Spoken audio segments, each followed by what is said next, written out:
కోలీవుడ్ నటుడు విశాల్ అస్వస్థతకు గురైన సంగతి తెలిసిందే. తమిళనాడు విల్లుపురంలో జరిగిన ఓ కార్యక్రమానికి విశిష్ట అతిథిగా హాజరయ్యాడు విశాల్. అయితే వేదికపై ఉండగా ఒక్కసారిగా స్పృహ తప్పి పడిపోయాడు. వెంటనే ప్రాథమిక చికిత్స అందించడంతో కోలుకున్నాడు విశాల్. అనంతరం విశాల్ ను ఆసుపత్రికి తరలించి చికిత్స అందించారు. కాగా విశాల్ ఆరోగ్య పరిస్థితిపై ఆయన మేనేజర్ అధికారిక నోటు విడుదల చేస్తూ విశాల్ ఆరోగ్యం గురించి ఇటీవల వస్తున్న వార్తలపై వివరణ ఇచ్చేందుకు ఈ లెటర్ రిలీజ్ చేస్తున్నాం. ట్రాన్స్జెండర్ కమ్యూనిటీ నిర్వహించిన ఒక కార్యక్రమానికి ముఖ్య అతిథిగా హాజరైనప్పుడు విశాల్ కొద్దిసేపు అలసటతో కళ్ళు తిరిగి పడిపోయాడు. ఆ రోజు మధ్యాహ్నం విశాల్ భోజనం చేయలేదు. కేవలం ఒక జ్యూస్ మాత్రమే తాగాడు. దీని వల్ల విశాల్ కాస్త నీరసంగా ఉన్నాడు. ఒంట్లో శక్తి తగ్గి డీహైడ్రేట్ అయి పడిపోయాడు. దాంతో వెంటనే అతన్ని సమీపంలోని ఆసుపత్రికి తీసుకెళ్లారు. అక్కడ వైద్యులు క్షుణ్ణంగా పరిశీలించి తగు వైద్య పరీక్షలు నిర్వహించారు. అదృష్టవశాత్తు ఆందోళన చెందాల్సిన అవసరం లేదు. విశాల్ ఆరోగ్యం బాగానే ఉందని వైద్య బృందం నిర్ధారించింది. మరియు భవిష్యత్తులో క్రమం తప్పకుండా భోజన సమయాలను కొనసాగించాలని సూచించింది. అతను ప్రస్తుతం బాగానే ఉన్నాడు మరియు విశ్రాంతితో కోలుకుంటున్నాడు. విశాల్ పట్ల మీ అందరూ చూపిన ప్రేమకు మేము అందరికీ ధన్యవాదాలు తెలియజేస్తున్నామని విశాల్ ఫ్యామిలీ ఫ్యాక్టరీ నుండి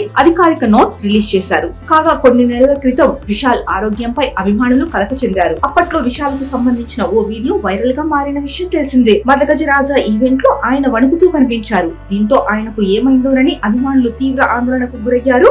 ఆయన జ్వరంతో బాధపడుతున్నట్లు టీం చెప్పినప్పటికీ కొందరు ఆయన ఆరోగ్యంపై వాకప్ చేస్తూనే ఉన్నారు. అప్పుడు నటి ఖుష్బూ ఓ ఇంటర్వ్యూలో మాట్లాడుతూ విశాల్ ఆరోగ్యంపై స్పష్టతనిచ్చారు.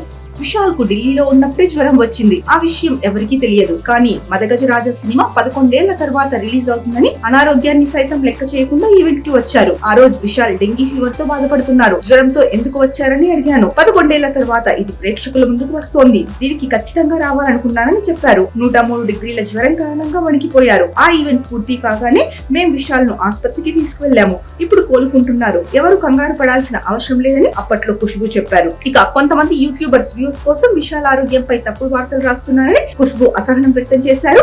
సెలబ్రిటీల విషయంలో నిజానిజాలు తెలుసుకోకుండా తేలికగా వదంతులు రాసేస్తారన్నారు. మదగజ రాజా కోసం విశాల్ ఎంతో కష్టపడ్డారని కూడా ఖుష్బూ తెలిపారు. ఇక విశాల్ తో తనకున్న అనుబంధం గురించి కూడా అప్పట్లో ఖుష్బూ చెప్పారు.